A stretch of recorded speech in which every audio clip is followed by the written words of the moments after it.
pouvez nous expliquer où on est là? Qu'est-ce qui se passe? Alors ici on est dans le berceau de Une Rose un Espoir, c'est là où c'est né. C'est ici à Coin-sur-Seille en 1998, 40 équipages. Maintenant on arrive 14 ans après, c'est 2500 équipages qui sont mobilisés dans toute la Lorraine, c'est vraiment impressionnant.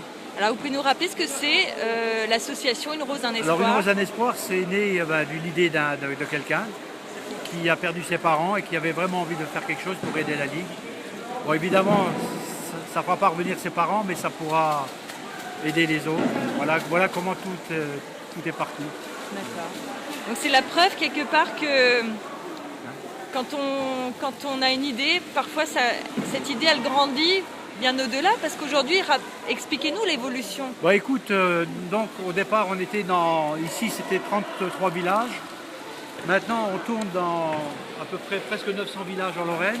Ça se fait dans d'autres départements, ça se fait dans 13 départements. Cette année, il y a 4 nouveaux départements qui ont adhéré à notre association. La Loire-Atlantique, ce qui est très bien, parce que... Non, Pyrénées-Atlantique, parce que Loire-Atlantique, ça existe déjà. Les Ardennes, les Vosges. Et puis la semaine dernière, on était dans la Loire avec Martine pour... lancer la manifestation parce qu'ils ont eu une dérogation exceptionnelle de le faire le samedi. Et ça a très très bien marché, il y a eu une très bonne adhésion de la part des motards. Et en une journée, ils ont réussi à récolter quand même 23 000 € de bénéfices. C'est énorme.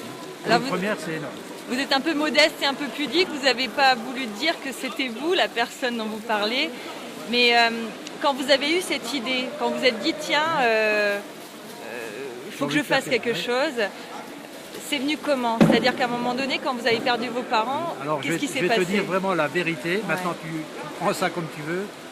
Moi, je crois profondément en Dieu. Je voulais absolument faire quelque chose. J'en ai parlé à ma femme et je n'avais pas d'idée. Et un matin, je me suis levé et j'avais tout en tête, le concept et le nom. Alors, donc, c'est pas venu par hasard, c'est qu'on a dû me l'insuffler à quelque part. Peut-être mes parents, pourquoi pas. Voilà. Et quand après, voilà, il y a eu cette idée-là qui est arrivée, il y avait cette idée qu'on y croit? Oh bah, de toute façon, moi je suis un Lorrain et je suis quelqu'un de déterminé, hein, pas têtu mais déterminé. Oui, je voulais aller au bout de mon idée.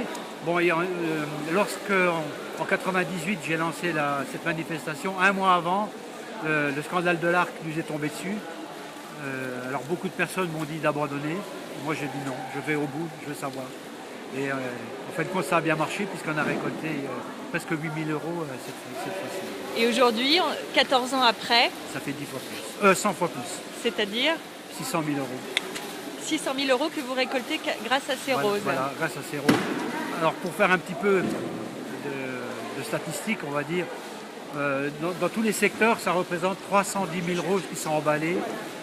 Et ça fait, si on les met bout à bout, ça fait une longueur de 186 km. Il faut un peu s'imaginer.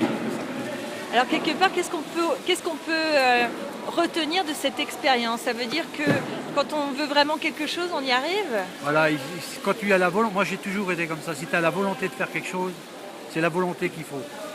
Et on y arrive, on arrive au bout. Bon, j'ai surtout une chance, c'est que il y a beaucoup de personnes qui ont adhéré à mon idée, et ça c'est bien, parce que tu peux voir aujourd'hui, tout le monde est là. Bon, ça c'est une partie.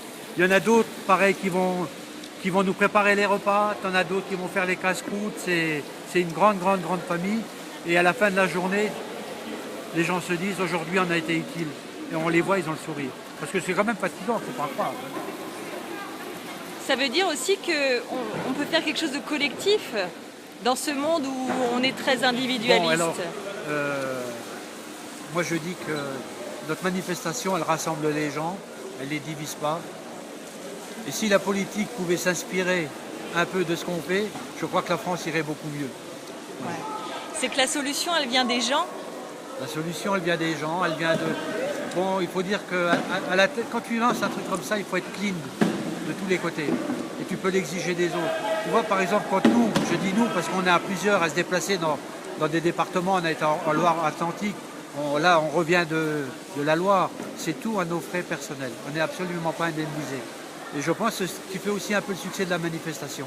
Quand tu es clean à la tête, tu peux l'exiger des autres. Messieurs les politiciens, prenez-en de la graine. Merci. Tu te mettras ça?